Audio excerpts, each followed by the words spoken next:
Hi, this is Dark Journalist. Today I have the exciting finale of my three-part interview series with Dr. Joseph Farrell on the deep state, transhumanism, and Common Core. Now, Dr. Farrell's new book, Rotten to the Common Core, shows us how the very heart of the education system is being co-opted by covert forces of surveillance and control. Now, in the first two episodes, we uncovered the emergence of the transhumanist movement in the deep state and everything from education to politics. In this special Part 3 episode, we'll uncover the forces behind it, from the Rockefeller Foundation to the intelligence community. Are we the subjects of a massive mind control experiment? Here we go. Dr. Joseph Farrell, Social Engineering and the Surveillance State.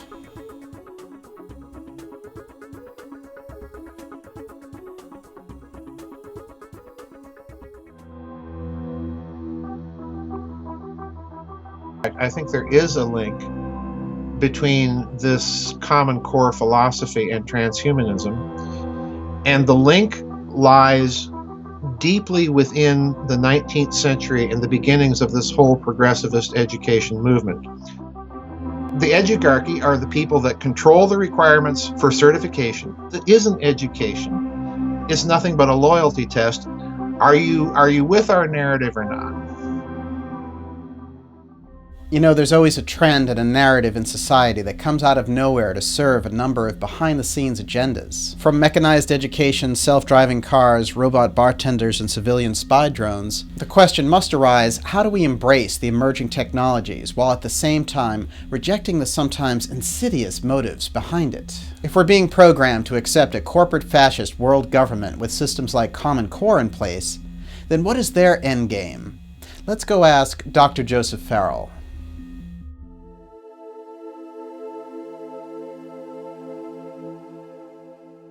Joseph, it's great to have you back for Part 3 on transhumanism and Common Core. Thank you. Now, I want to say right off the bat that your first book that you put out this year, Hidden Finance, Rogue Networks, and Secret Sorcery, that dealt with fascist connections to 9/11, really generated a lot of buzz and a lot of interest and continues to do so with its revelations around Muhammad Atta and his strange connection to this German foundation that you researched and came up with. And of course, we did a 3-part series on that as well. So when you did this book on Common Core, which has really only just recently come out, I think a lot of your readers who were really locked into the 9/11 book because it was so controversial are only now just discovering that it's even out there because it's a different publisher and a very different kind of topic. But I have a feeling once they discover it, it's going to do very well. And of course, even though it's a different topic, we know that many of your books are sometimes related through underlying themes, like your book Third Way from 2015. I had to write the Third Way before I wrote the 9/11 book because of all the just very bizarre, weird Nazi connections once again. And I know people think I'm stuck on Nazis here, but folks, the fact of the matter is the facts are there. You just got to look at them and see them, to appreciate it. And they tie directly with the Saudis. Yeah. That's what's really the most bizarre thing. Oh, that's the big breakthrough in that book. There's no doubt about it. Yeah. Now, what I want to start off with the new book is, there's this big kind of meme out there about Common Core that they're pushing hard, which is that it's going to save these communities all this money and that everything is going to become sustainable around education because of it. Now, is that really true? Will implementing Common Core save these communities money? I would submit no, it isn't. Because what we see happening already with people is that human productivity is declining to the extent that people are on their iPhones and so on. They can't think. Right. They can't produce. They can't create. They're being fed information that they're simply required to react to in a very superficial way rather than really understand it and think about it and respond accordingly. So in other words, what I think is going to happen over the long term is that as a result of this, human productivity, I'm not even talking about labor productivity in a factory or things like that. I'm talking overall human productivity is simply going to drop right off a cliff. Wow. And it's going to be more expensive in the long run because of that. Tax revenues will fall.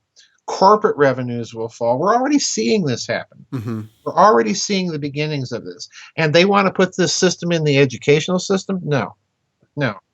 The other thing I think is going to happen, Daniel, is that in spite of this anti-human impulse that we see in our society and culture now, let's say they put this system into place. What's really going to happen is you are going to create a black market in what I call old-fashioned education.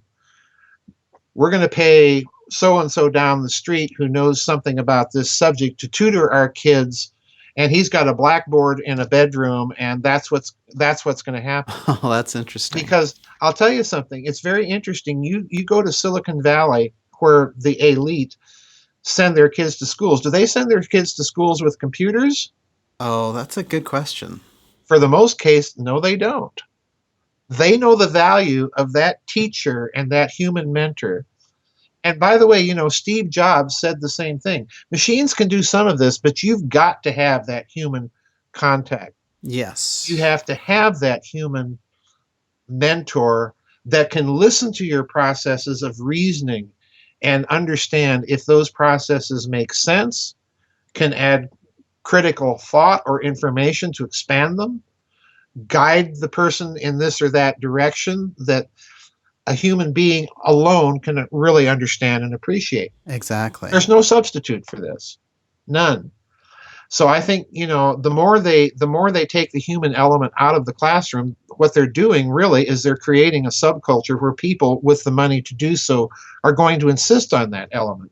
Yeah, no, that's really fascinating. And it brings us to what we were discussing in the last episode about the real agenda behind the transhumanist aspects of some of this. Now, they definitely are going for this artificial intelligence theme and getting us to put our trust completely into that AI as a cultural norm.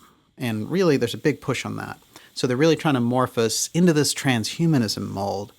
So I guess the question is, what is the hidden factor here that ties programs like Common Core to the transhumanist agenda?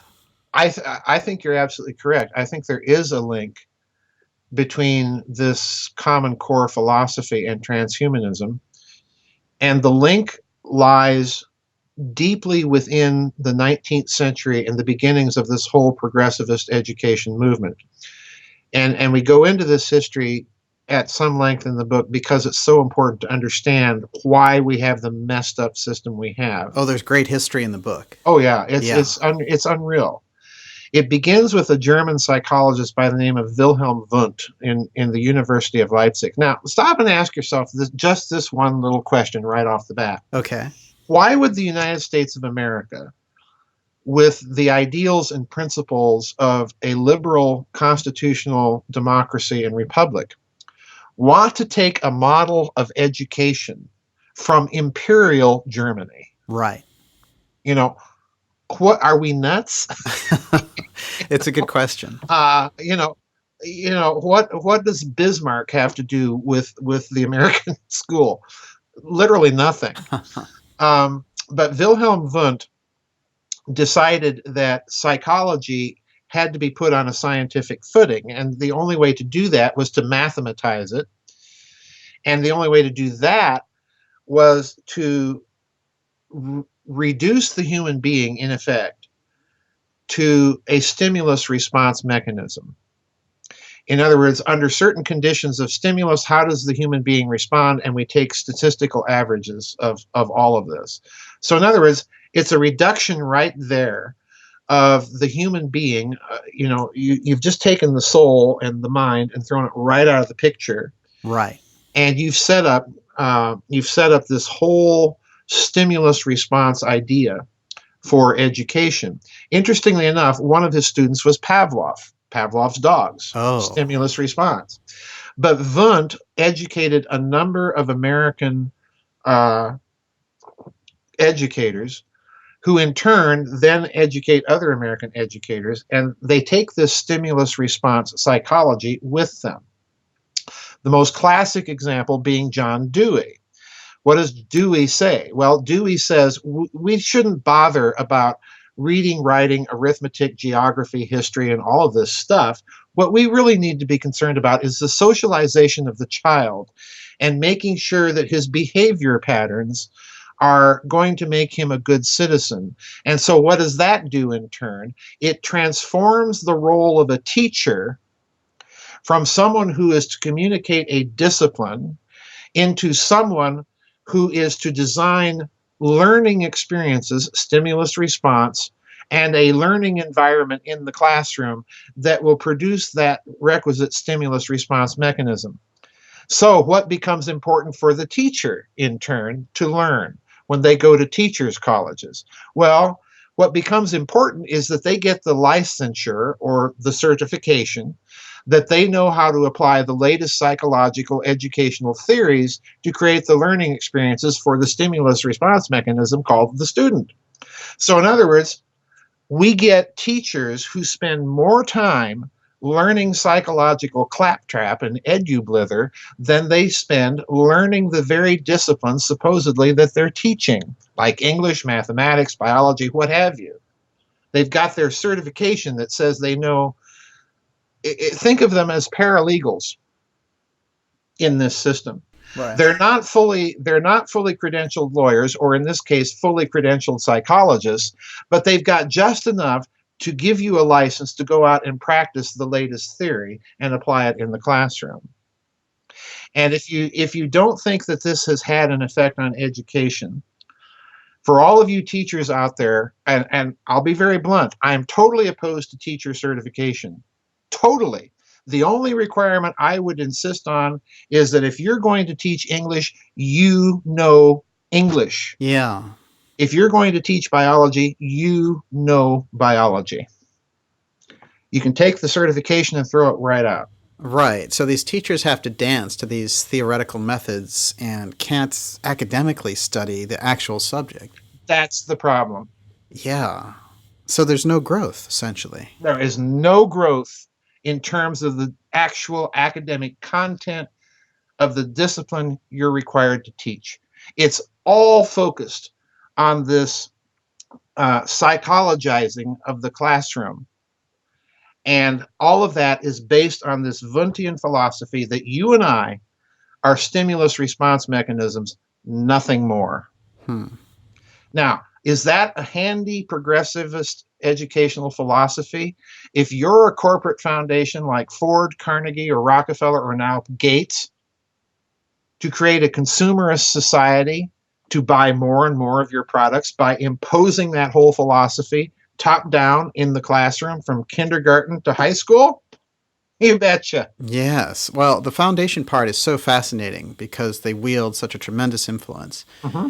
Now, you have this very interesting term in the book, which is edu-garchy. Mm-hmm. Now, can you explain here what that means? Well, edu-garchy is simply oligarchy with education. In other words, it's the professional educator.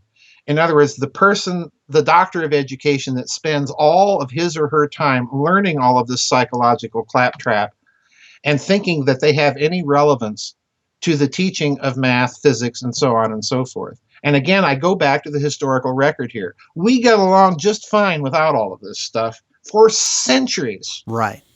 Plato didn't take a standardized test. He didn't attend an American teacher's college. He didn't get a teacher's certificate. Neither did Aristotle.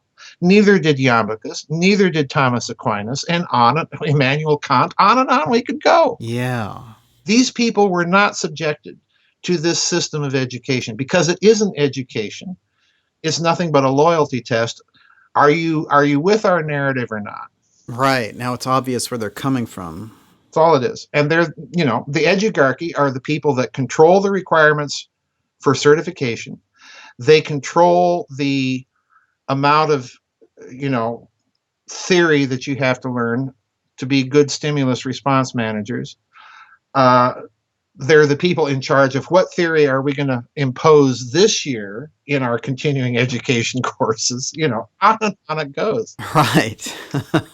Well, it is fascinating because now with Common Core, they have the facade of being super modern. Don't you know this is the high-tech learning and you're going to learn it from software that's far more advanced than learning from a flawed human teacher. So they can make it so hip and trendy, and they can make it, so that someone will think, oh, I'm getting this super high-tech education, and actually, as you point out, it prevents you from using critical parts of your mind, and there's less problem-solving involved. And I want to throw in here, in case I sound anti-technology to somebody watching out there, I've worked with Apple and was the editor of a major tech magazine for a decade, so I certainly embrace the possibilities of what we can achieve using the technology to help humanity. I think the problem is with something like Common Core and the Bill Gates style approach on this. It's exactly what you're pointing out, actually. They can tailor your education to make you less curious. Don't ask questions, accept your programming. So that's where it becomes hazardous to the individual, and not to mention some of the deeper motives that are behind it. Yeah. And on top of this, let's look at the claim here that they're really being more technological. Because the bottom line is, somewhere there's a committee of people composing those test questions. Right. Somewhere there's a committee of people programming the computer algorithms to adjust each question to each individual student. Right. So in other words, you're not taking the human factor out of it. You're not really making it more objective. All you're doing is you're surrendering your local control and your individual sovereignty and response to a narrative that someone is presenting you far, far away that you don't know. I'd much rather deal, quite honestly, with the teachers I had. I can list them all from elementary school through grad school to this day that had an effect on me. It wasn't those standardized tests. It wasn't even the texts that we were reading. It was them and their influence on me. Right. It wasn't Chauncey and his educational testing service. It wasn't Bill Gates and his computers.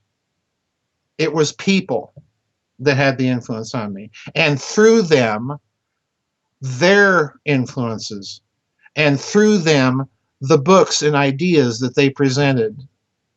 And in every case, Daniel, what they were telling me is, you have to be responsible for how you, Joseph Farrell, react to this information.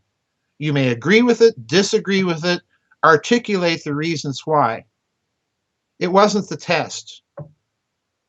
It wasn't the test, and it never will be the test. Sorry, Mr. Gates, you're just wrong. Right. You're a billionaire busybody. Go play golf. Leave us alone. That's a good point, actually. Now, this idea, there's actually two things I'd like to tie together here.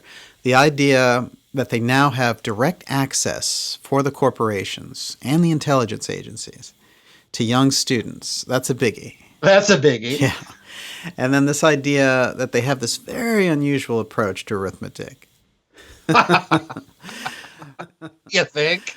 Now, after reading your book, I decided to watch some videos of students struggling with this weird Common Core math approach. And there was even one with a Common Core teacher explaining how these kids are more comfortable with the number 10. Mm-hmm. So we create these anchors to other numbers, like 9 plus 1 makes a 10, and 10 is your friend. Now you can be comfortable. You can see your friend, the number 10. And I was just thinking, what a bizarre head trip this is. So I guess the number 10 is the new Barney or something. But it did look like a reprogramming of how someone's mind develops around numbers, and how ordinarily we should be able to look at things numerically and sum them up. But here's the strange appeal to being comfortable and building in this strange association. Feeling good about it. Yeah, exactly. These numbers are our friend. Well, I guess the number 10 cares more than we'll ever know. There's so much nuttiness here, Daniel. And since you're talking about mathematics and the psychologizing of mathematics, in the very beginning of the book, Dr. Lawrence and I read this book, and we both laughed our way through this thing because it's just Uh, the book is called Making the Grade, and it's by a guy that was in the testing business by the name of Todd Farley. And if you haven't read the book, folks, go out and buy this book and read it. You will be shocked. You will be struck dumb with the sheer banality of nonsense that these people have to go through with these standardized tests.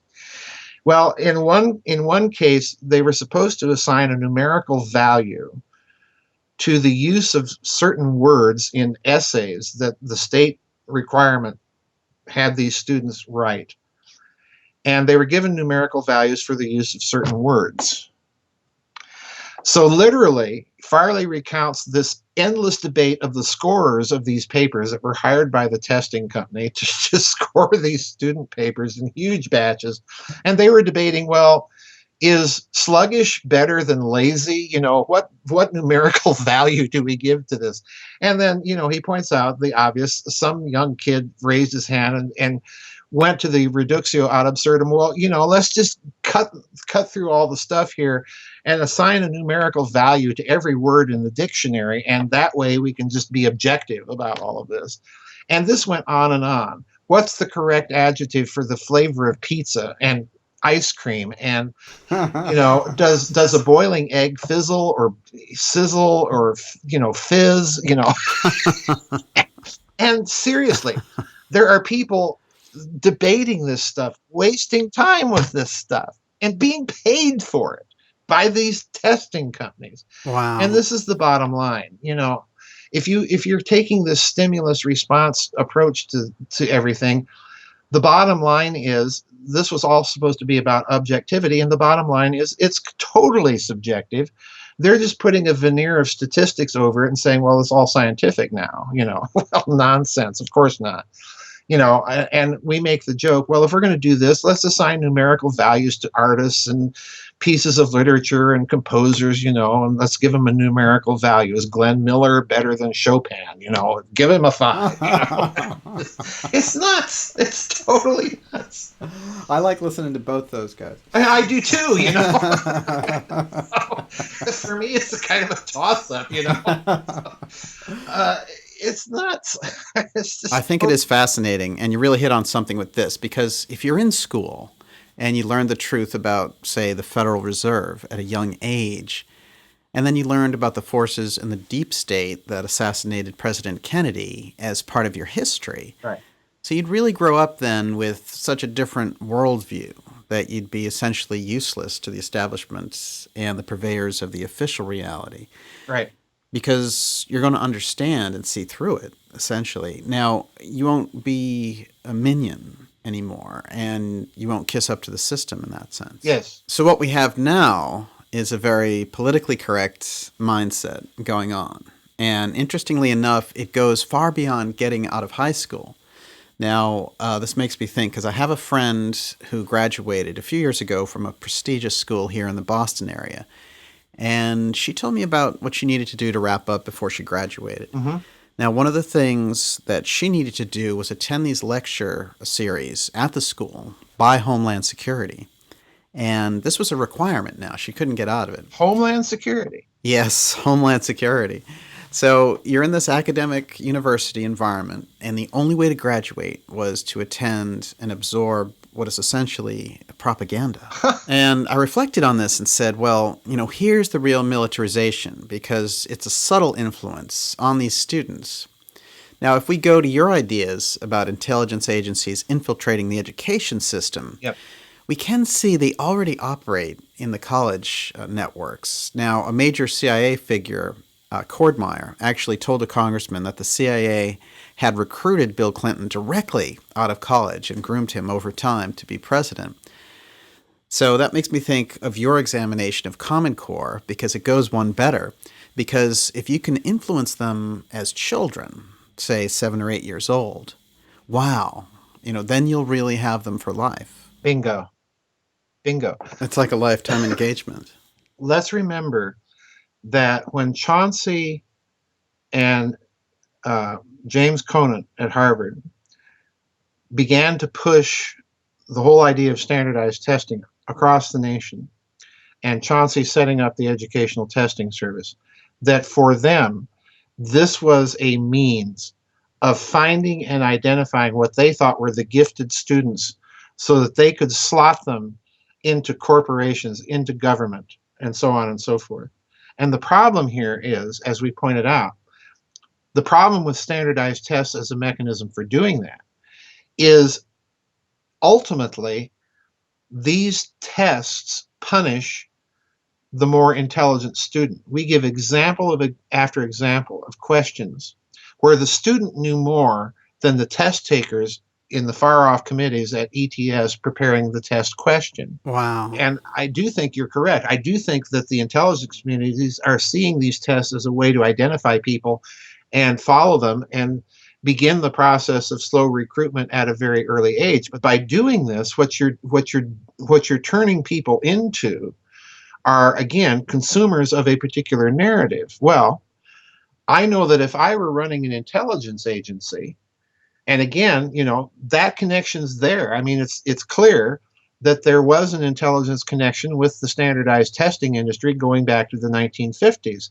So the question it raises to my mind is, if I'm a CIA analyst or in charge of some branch of the CIA that's responsible for analyzing intelligence from the Middle East or wherever, do I want people in my department who simply slavishly follow a narrative?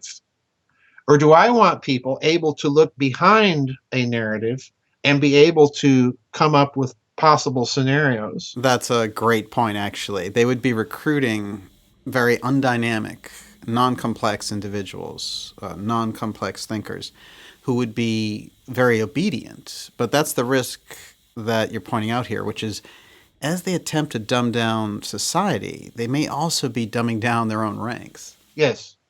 The elite, and I'm using that word very loosely, the elite have surrounded themselves with people of their own outlook for so long that they themselves are no longer capable of seeing or looking at things differently.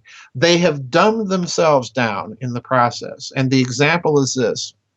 In the book, we talk about, I think it was Dr. Lawrence that found this example, as a matter of fact. I forget which of us did, but we talk about one of these progressive educators by the name of Abraham Flexner, who made a proposal for a progressive education school where they were going to put these theories into practice and not spend so much time learning things like reading, writing, arithmetic.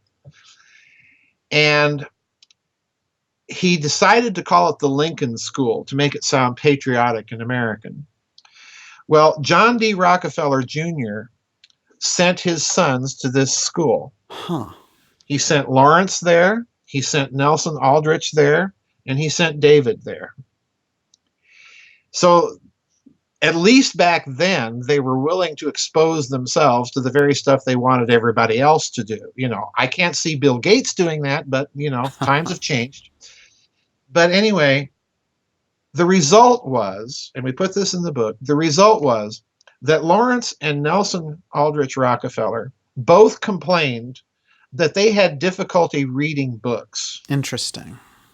They didn't like reading. They found it tedious to do. Really? And here's the problem with this. Nelson Aldrich Rockefeller, of course, goes on to be an intelligence advisor to Franklin Roosevelt, Harry Truman, and Dwight Eisenhower for Latin America. He goes on to be a vice president under Gerald Ford, governor of New York. Do we want stupid people in those positions that have difficulty reading a book? Well, if they have a difficulty reading a book, they're going to have difficulty reading a memo. Right. Well, just summarize the main points for me.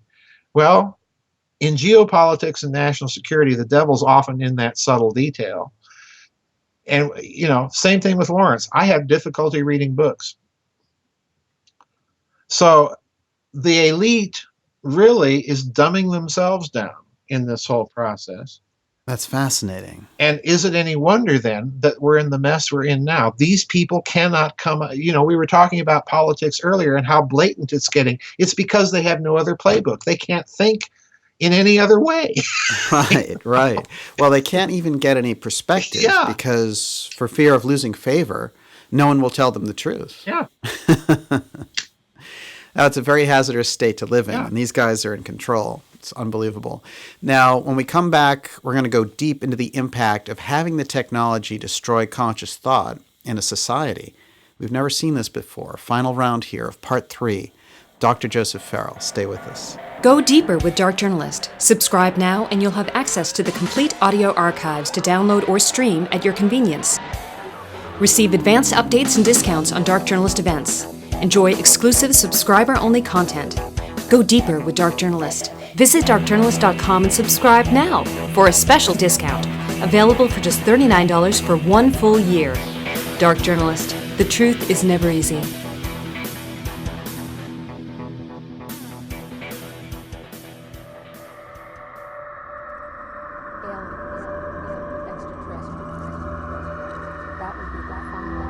As they were sitting there filming, a little saucer came from, I say little saucer, it was a saucer, came flying over their heads, put down 3 little landing gear and landed right out on the dry lake bed.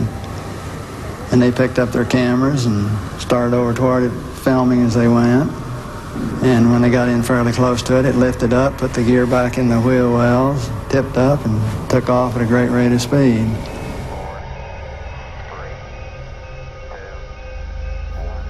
Dark Journalist will go there. The question must arise, how do we embrace the emerging technologies while at the same time rejecting the sometimes insidious motives behind it?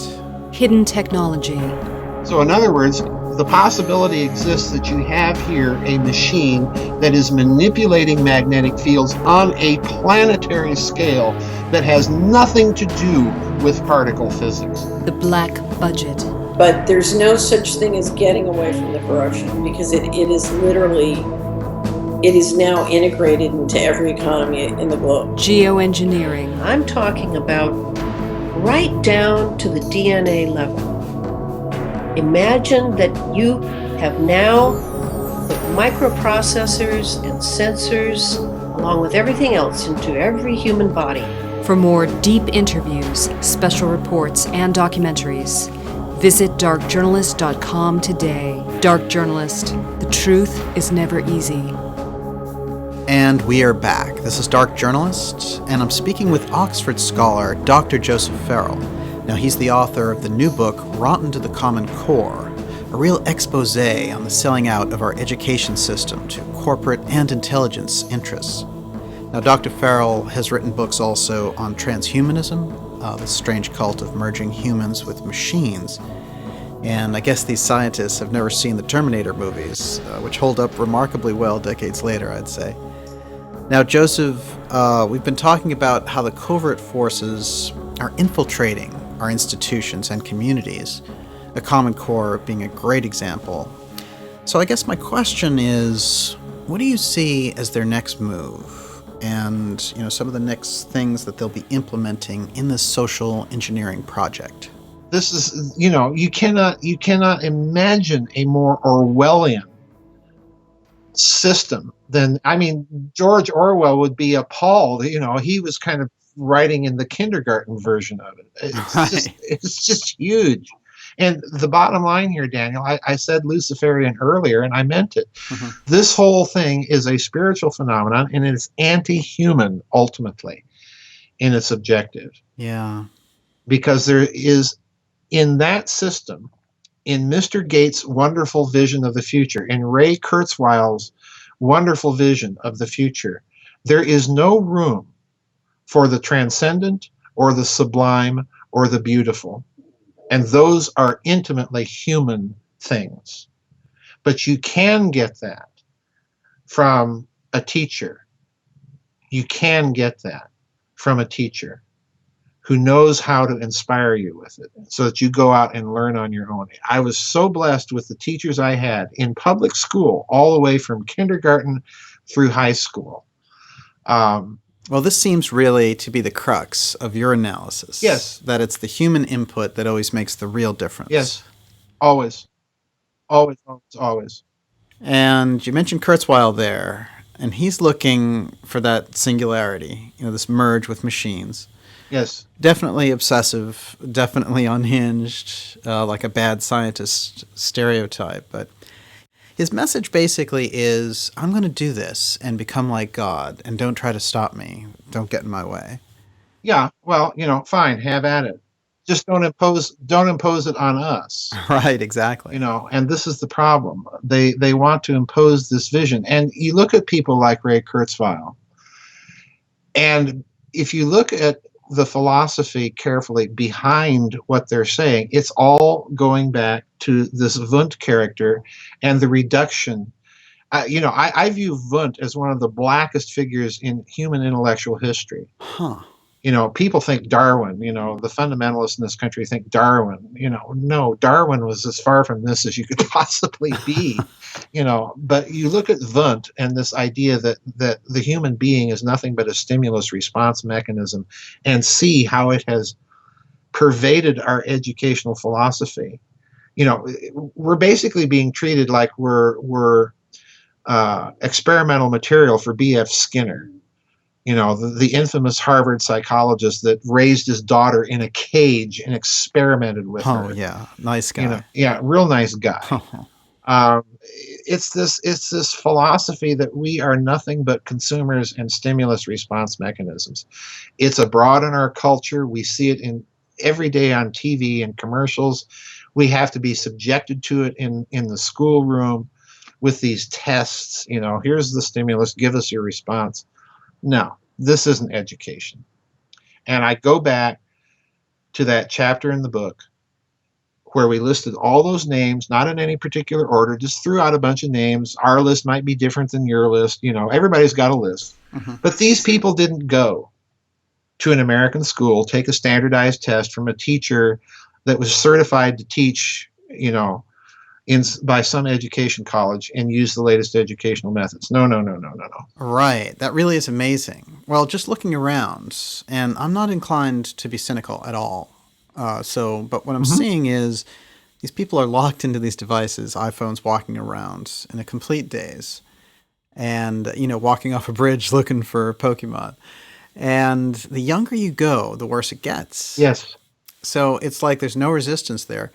They become obsessed with it, and growing up with it, won't even have the sensibility of someone in their 20s now who can barely put it down. Mm-hmm. So that kind of tech addiction is pretty idiotic. It's a definite cultural hazard. But that next crew of kids, wired in and surrounded by this stuff, and taking in Common Core on the other side, what kind of mental capacity will they have by, say, 21? I mean, they will really be like robots with no ability to discern reality from virtual reality. Yeah, well, look at the attention span of people because of this technology.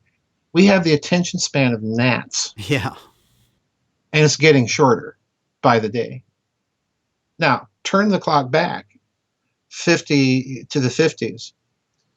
Imagine the counterculture at the time. Imagine a Jack Kerouac, riding on the road had he been a modern millennial.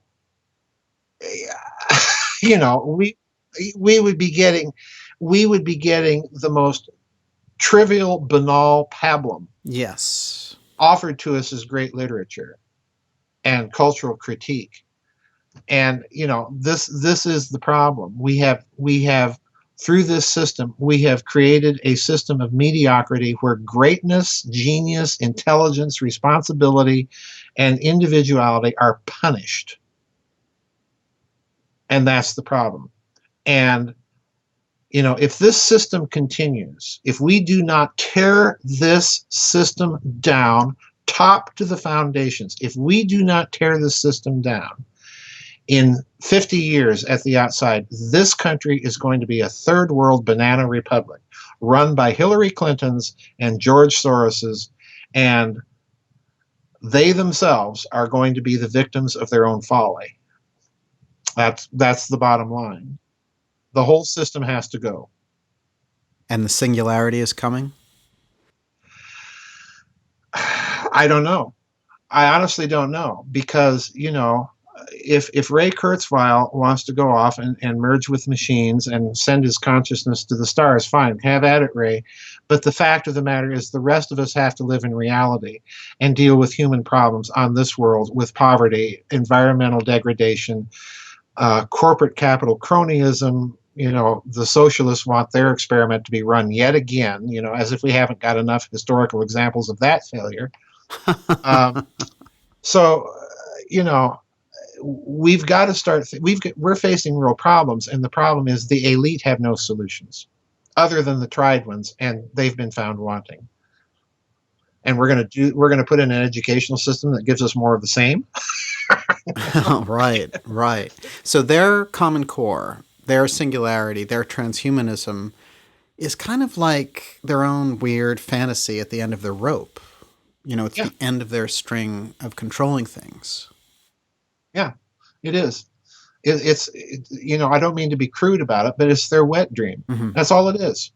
And they're trying to impose this vision, which is fundamentally anti-human, on the rest of society. And ultimately, for that reason alone, it is destined to fail. Right. It's failing already. I know, and if your teacher's listening to this, you know already what I'm talking about. Because most teachers that I know that the system is bad. They know that it is totally wrong. It's set up completely falsely. So what they do is they teach subversively. They literally do. They'll do their stint to teach the students for the state-required test, but they try to get as much time in class as they are able to do, away from the prying eyes of the principal, away from the state education commissars. They try and inject as much of a traditional academic philosophy and education as they can in a system that is designed to counteract it. Wow. And my heart goes out to these teachers. I have a few of them that are members of my website. I have one person that actually has a daughter that homeschools, and this little kid paints amazing pictures. She shared them with me, and would this kid be doing that in a public school? No, not a chance. Not a chance. That's amazing, incredible stuff, Joseph. Spread out over these 3 episodes, dealing with important subjects like the deep state election between Trump and Clinton, the transhumanist movement, of course, and really discovering the roots of the social engineering that is Common Core in this episode. I think this book will do great when people who were blown away by your Hidden Finance book discover there's a second one out this year. Then, it's going to sort of zoom up the charts. I hope so. I wanted to put this out, and Dr. Lawrence wanted to put this out with during the political season, because when we wrote the book, we didn't realize that Donald Trump was against Common Core. Yeah. And, we thought, well, another billionaire busybody. But we're hoping that this will become a subject of concern for people. Oh, yeah. Our kids are not learning the basics of American history, jurisprudence, law, the Constitution, the Declaration of Independence, our science, everything. This is a waste. Yes, it's a waste. That's actually a good way to sum up their efforts here. But ultimately, I guess we have to ask, who gains? Well, they gain in the short term. They gain mechanisms of power and control. But ultimately, like I say, when you're creating conditions of third world stupidity and poverty, ultimately they lose as well. Because who's going to buy their products? Yeah. There's that short-sightedness again. They've created such overhead for themselves. They have to charge an arm and a leg for their stupid products, and at the same time, they've shipped everybody's jobs overseas. They're dumbing everybody down, so no one can afford to buy their products. Come on, folks. Read your Adam Smith. This is not the way it works. Well, it definitely will be interesting to see what's coming down from the edu-garchy. I definitely like that term. And I think education surveillance state is also a great turn of phrase. It's a powerful statement, and it's definitely appropriate. Oh, yeah. Just amazing stuff. The book is Rotten to the Common Core. You can get it at gizadeathstar.com, and that's a great read. I think you really enjoy it. Of course, we have great shows coming up for you for October, so subscribe now. We're still running that discount, but just a little longer to get everyone on board. It's a great value to have all the shows, the high-quality audio and the HD video, at your fingertips. And Joseph, we'll have you back just before the election happens so we can see what's going on there. Oh, dear. That should be fun. Thank you for joining me for this fascinating episode with Dr. Joseph Farrell on social engineering and the surveillance state. You can find more deep interviews, special reports, and documentaries at www.darkjournalist.com. You can also subscribe here to our YouTube channel to receive the latest videos. See you soon.